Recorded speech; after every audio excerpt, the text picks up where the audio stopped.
Satu je, mampu satu je. Me Iqbal Aromatik. So bersama saya sekarang ni adalah Aizat Saha. So I nak tanya beberapa soalan berkaitan dengan perfume lah. And the first one is, berapa Abang Aizat sanggup spend untuk sesebuah perfume?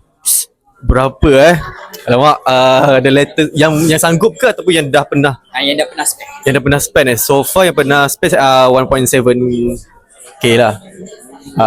Itu je lah yang paling mahal pun lah. Satu je, mampu satu je. Okay, 1.7k guys. Okay, the next one is, what is your favorite fragrance? My favorite actually YSL yang warna hitam tu apa nama dia? YSL YEDP ke?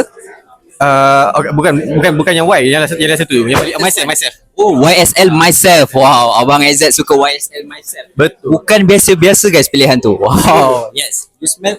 Oh, you smell so good today. Thank you. Okay. Nice one. Terima kasih. Thank you.